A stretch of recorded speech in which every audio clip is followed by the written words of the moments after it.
BJP में positive vibes है ना, या ये मैंने वो आकलन भी दिया कर्नाटक चुनाव का कि कर्नाटक में विधानसभा चुनाव की तस्वीर को लोकसभा में अगर परिलक्षित किया जाए तो 17 सीटों का नुकसान होता दिख रहा है। हिमाचल में भी आप सत्ता गंवाई आपने, तो वो एंटी इनकम्बेंसी का डर। बिल्कुल, आप कितनी बार बोल चुके हैं अपने डिबेट के शो में कि लोकसभा और विधानसभा के चुनाव का पैटर्न एक ही नहीं होता है। ये खुद आप अपने मुंह से कितनी बार बोल चुके हैं? बिल्कुल बोला है। याद है आपको? हाँ, मुझे लगता है 50 से ऊपर बार तो जरूर बोल चुके होंगे। 50 से ऊपर जरूर बोल चुके होंगे। मैं पिछली बार भी याद दिला दूं, पर डर सताता है ना चुनाव में। ये सत्ता ऐसी चीज होती है, आदमी नहीं सबसे साम दाम दंड भेद सबका बोलने नहीं दीजिएगा बीच में। आपको भी पेशेंस क्यों नहीं है भाई? हम और आप बहस थोड़ी ना कर रहे हैं, आप एंकर हैं, बहस मुझे बाकियों से करनी है। हाँ। 2018 में भी हम सबसे बड़े दल होने के बावजूद भी सरकार नहीं बना पाए थे कर्नाटका में। 104 सीटें थी हमारी, लेकिन जब लोकसभा चुनाव हुआ तो क्या हुआ? कितनी सीटें हमने जीती? लोकसभा चुनाव का प्रोस्पेक्ट अलग होता है। एक राष्ट्रीय प्रोस्पेक्ट से चुनाव होगा, मोदी जी सामने रहेंगे, देश देखेगा कि पिछले 10 वर्षों में मोदी जी ने क्या किया, देश अपना आकलन करेगा। और अभी तो चुनाव में भी 8 महीने देर हैं, अभी तो 8 महीने में देखिए क्या क्या होता है। अच्छा, ये समझाइए, प्रधानमंत्री कह रहे हैं देखिए राम मंदिर नहीं, काम का जिक्र कीजिए, पर एक समानांतर धारा भी चल रही है। वो हिंदुत्व का मणिपुर में जो वो जनजातीय संघर्ष चल रहा है, उसकी एक तस्वीर ये भी है कि मैती समुदाय जो है वो हिंदू बहुल है, हिंदू है, और कुकी वो ईसाई हैं।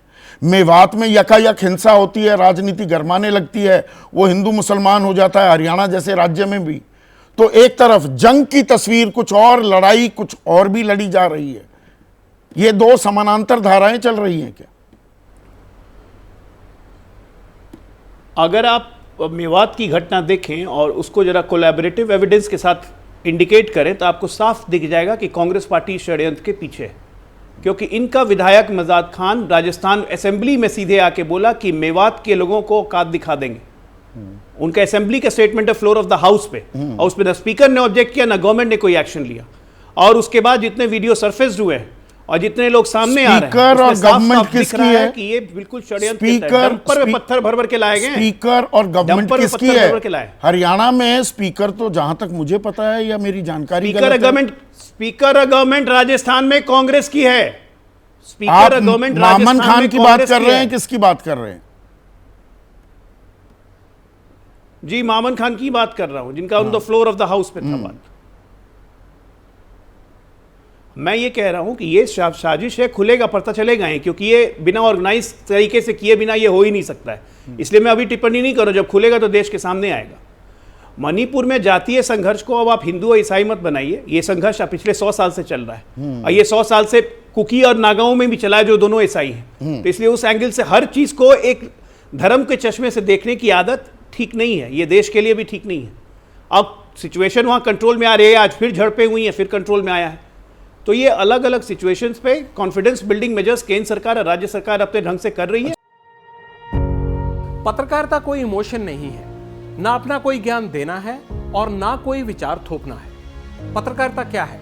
पत्रकारिता का मतलब है सही जानकारी इकट्ठा करना और तथ्य बताना। पत्रकारिता आज जितने महत्वपूर्ण दौर में है, शायद पहले नहीं थी। इस दौर से निकलने के लिए सिर्फ सच दिखाने की जरूरत है, वो सच जो आपके हित को आगे रखे। इसलिए अब रात 9 बजे प्राइम टाइम नहीं होगा, ये आपका टाइम है। जगविंदर पटियाल के साथ देखिए पब्लिक इंटरेस्ट, सोमवार से शुक्रवार रात 9 बजे सिर्फ एबीपी न्यूज पर।